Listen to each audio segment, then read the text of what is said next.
High everyone, நம்ம இன்றைக்கி பார்க்க போகிறது எல்ஜியில் front load washing machine. So front லோட்லேயே அது பார்த்திங்கன்னா நம்மளுக்கு டெட் கண்டிஷன் வந்திருக்கு. இது இன்வெர்டர் மாடல் தான், ஏன்னா ஐபிஎம் போட்டிருக்காங்க. ஸோ நம்ம ஆல்ரெடி ஒரு போர்டு ரெடி பண்ணோம், எல்ஜி தான். இந்த எல்ஜி போர்டு பார்த்திங்கன்னா லேட்டஸ்ட் மாடலு. இது பார்த்திங்கன்னா அதுக்கு முன்னே மாடலு. பட் பார்க்க ஒரே மாதிரி தான் இருக்கும். ஆனால் இதில் டெவலப்மெண்ட் பார்த்திங்கன்னா இந்த ஜாக்கில் தான் வச்சு கொஞ்சம் ஓல்டு வெர்ஷனோட நியூ வெர்ஷன் கொஞ்சம் டெவலப் பண்ணியிருப்பாங்க. இது ஓல்டு வெர்ஷன், அதாவது பார்த்திங்கன்னா ஃபுல்லாகவே தெட்டு. நம்ம சப்ளை கொடுத்தா கூட ஆக்ஷன் எதுவுமே நடக்கலை. ஸோ இது நம்ம ரெடி பண்ணிட்டு ஃபைனலாக ரெடி பண்ணிட்டு ஃபுல் டெஸ்டிங் கொடுக்க போகிறோம். லாஸ்ட் இது பாருங்கள் ஃப்ரெண்ட்ஸ்.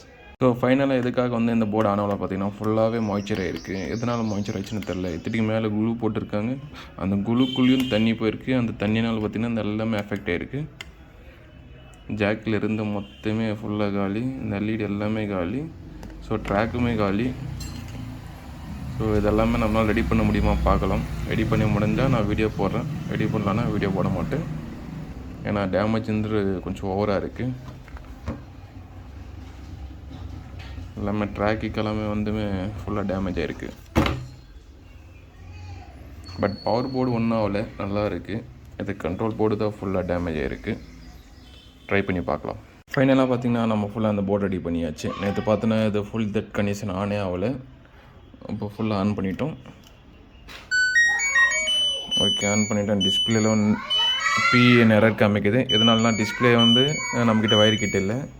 ஸோ இது ஃபுல்லாக எல்இடிலேருந்து மொத்தமே காலியாகிட்டு இருந்துச்சு. நம்ம ட்ராக் எல்லாமே போயிட்டு இருந்துச்சு. ட்ராக் எல்லாமே உள்ளே எல்லாமே நம்ம டேரெக்ட் கொடுத்துருக்கோம். அதுக்கு தேவை எந்தெந்த லைனுக்கு எது ட்ராக்கோ அதெல்லாமே உள்ளே ஸ்டார்ட் பண்ணிட்டு இருக்கும். அதுக்கப்புறம் பார்த்தீங்கன்னா ப்ரெஷர் சென்சரும் பஸரும் போயிட்டு இருந்துச்சு. பஸரும் சேஞ்ச் பண்ணிடுச்சு. இது மாதிரி ஒரு சின்ன எல்இடி ஒரு 10 எல்இடி கிட்ட வரையும் போயிட்டு இருந்துச்சு. ஏன்னா எந்த ஒரு எல்இடியுமே எரியாமல் இருந்துச்சு. எல்லாமே சேஞ்ச் பண்ணிட்டோம். பார்த்திங்கன்னா எல்இடிக்கு போகிற டிரைவர் சர்க்கியூட்டு, அந்த டிரைவர் சர்க்கியூட் சேஞ்ச் பண்ணிட்டோம். ஃபைனலாக இப்போ நம்மளுக்கு போர்டு பக்காவாக ரெடி ஆகிடுச்சு. நம்ம ப்ரோக்ராம் செலக்ட் ஆகுது.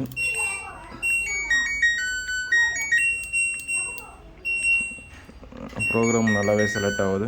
ஸோ இந்த மாதிரி எந்த ப்ராப்ளம்னாலும் நம்ம ரெடி பண்ண முடியும். மோஸ்ட் ஆஃப் ஆல் நம்ம ரெடி பண்ண முடியாத ப்ராப்ளம் எது பார்த்திங்கன்னா இந்த ஐபிஎம்மும் இந்த மைக்ரோ கண்ட்ரோல் தான். பட் இதுவும் நம்மளால் ரெடி பண்ண முடியும். பட் ஐசி கிடைக்காமல் இருக்குது. கிடச்சிச்சின்னா சேம் இதுனா ப்ரொசீஜரோ சேம் அதே ப்ரொசீஜர் என்ன இருக்கோ அதை நம்ம சேஞ்ச் பண்ணிட்டு போயின்னு இருக்கலாம். பட் மார்க்கெட்டில் கிடைக்கிறதுனால அது மட்டும் கொஞ்சம் டஃப்பாகவே இருக்குது. மற்றபடி இந்த மாதிரி எந்த ஒரு ப்ராப்ளம் டெத் கண்டிஷனோ இல்லை இன்லேட்டு ட்ரைனு ப்ரெஷர் சென்சரு இதெல்லாமே நம்ம ரெடி பண்ணி தர முடியும். அதனால் நம்ம போர்டு தான் சேஞ்ச் பண்ணணும் அவசியம் இல்லை. ஏன்னா இது நல்லா பக்காவாக இருக்குது. Thank you friends.